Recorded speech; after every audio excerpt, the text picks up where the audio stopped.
मस्जिदों की बात करते दिखाई देंगे, इफ्तार पर दिखाई देंगे, ईद मनाते हुए दिखाई देंगे, क्योंकि मुसलमानों के साथ जितना ही असली धर्मनिरपेक्षता मानी जाती है, बाकियों के साथ 2011 की जनगणना के मुताबिक भारत में हिंदू 79.8% है, समझ लीजिए 80%, मुस्लिम आबादी 14.2%, ईसाई 2.3%, सिख 1.7%, बौद्ध 0.7% यानी 1% से भी कम, जैन 0.5% से भी कम, और पारसी और तमाम अन्य धर्म जो अन्य धर्म है वो है 0.7%। ये भारत की जो पूरी जनसंख्या है उसका ब्रेकअप आपके सामने है, लेकिन ये 2011 का। अब हो सकता है इसमें छोटा मोटा ऊपर नीचे हो गया हो, जैसे हमें लगता है कि अभी मुस्लिम आबादी सिर्फ 14.2% नहीं होगी, अब तक बढ़ चुकी है।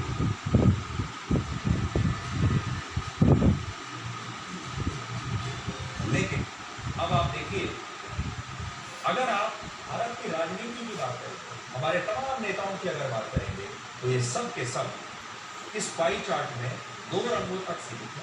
एक है हिंदुओं का रंग और दूसरा है मुसलमानों का रंग।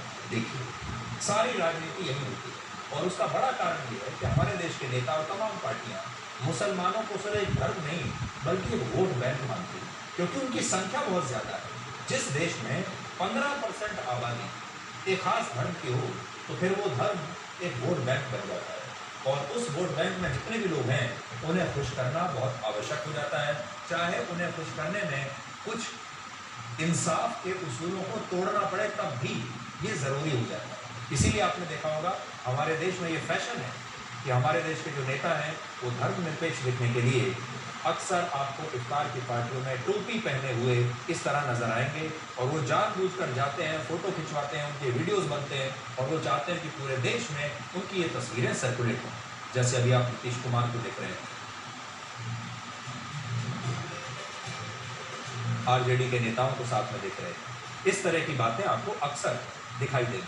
वो जानबूझकर होता है ताकि तमाम मुस्लिम जो दर्शक हैं, वोटर हैं, वो इन नेताओं को देखें टोपी पहने हुए और सोचें कि ये नेता हमारा सबसे बड़ा शुभचिंतक है, इसी को वोट देना है, इसके पीछे और कोई मंशा नहीं। लेकिन आज हमारा बड़ा सवाल ये है कि क्या ये नेता ईस्टर के मौके पर चर्च जाते हैं? क्या जैनों के त्योहारों पर शामिल होते हैं? क्या जब महावीर जयंती मनाई जाती है तब भी ऐसे ही शिद्दत से उसमें शामिल होते हैं? सिखों के गुरुद्वारे में भी क्या ऐसे ही शिद्दत से जाते हैं? भारत में मुसलमानों को छोड़कर बाकी अल्पसंख्यक धर्म के लगभग 60 करोड़ लोग हैं।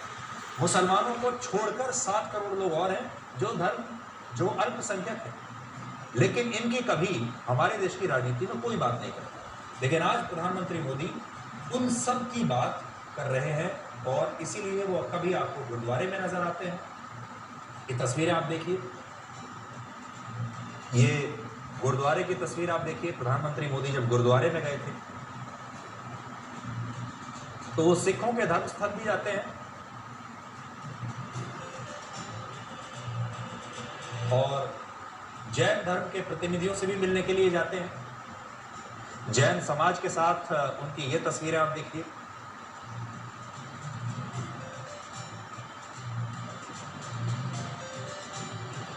और मुस्लिम समुदाय के बीच भी प्रधानमंत्री मोदी वैसे ही जाते हैं जैसे बाकी धर्मों के लोगों के साथ जाते हैं। यहां आप मुस्लिम समुदाय के लोगों के साथ भी उन्हें देख सकते हैं।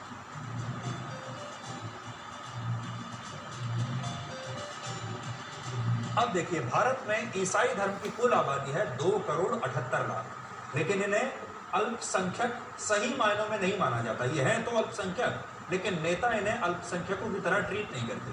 जबकि देश में 12 से ज्यादा लोकसभा सीटों पर ईसाई धर्म के लोग निर्णायक माने जाते हैं।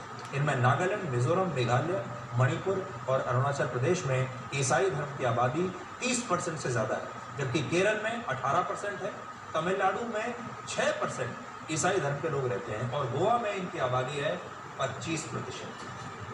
प्रधानमंत्री मोदी सबका साथ, सबका विकास और सबका विश्वास की बात रखते हैं, और इसीलिए वो गुरुद्वारों में भी जाते हैं, चर्च में भी जाते हैं, जैन धर्म के पवित्र स्थल पर भी जाते हैं। लेकिन दूसरी तरफ आप देखेंगे ज्यादातर विपक्षी नेता टोपी पहनकर रोज़ा इफ्तार पार्टी में ही आपको दिखते हैं, और ख़ुद को तब भी धर्मनिरपेक्ष कहते हैं, क्योंकि हमारे देश के मीडिया ने, हमारे देश के नेताओं ने और जो राजनीतिक व्यवस्था है, उन्होंने ये मान लिया है कि धर्मनिरपेक्षता का मतलब है मुसलमानों के बीच दिखना और मुसलमानों से दोस्ती करना और उनके लिए योजनाएं बनाना। बाकी के जो अल्पसंख्यक दल हैं, बाकी के जो अल्पसंख्यक वर्ग हैं, उन्हें हमारे देश के नेता अक्सर भूल जाते हैं, क्योंकि वो वोट बैंक नहीं।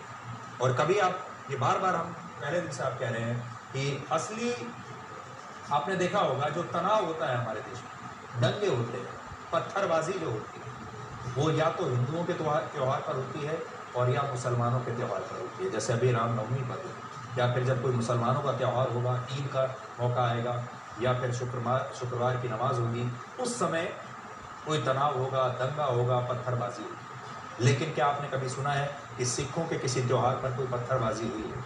आपने कभी सुना है कि क्रिश्चियंस के किसी त्यौहार पर तनाव, दंगे या पत्थरबाजी हुई है? क्या आपने कभी सुना है कि जैन समाज के किसी त्यौहार पर, महावीर जयंती पर तनाव हो गया हो, दंगे, आगजनी, हिंसा हुई हो?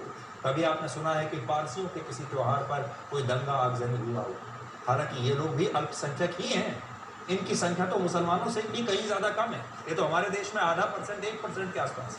फिर इनके त्योहारों पर कभी भी कोई हिंसा, आगजनी, दंगा क्यों नहीं होता? इसके बारे में आप सोचिएगा ज़रूर। अब हमारा अगला विश्लेषण आप सबके लिए है, आपके स्वास्थ्य के लिए है, आपके परिवारों के लिए है।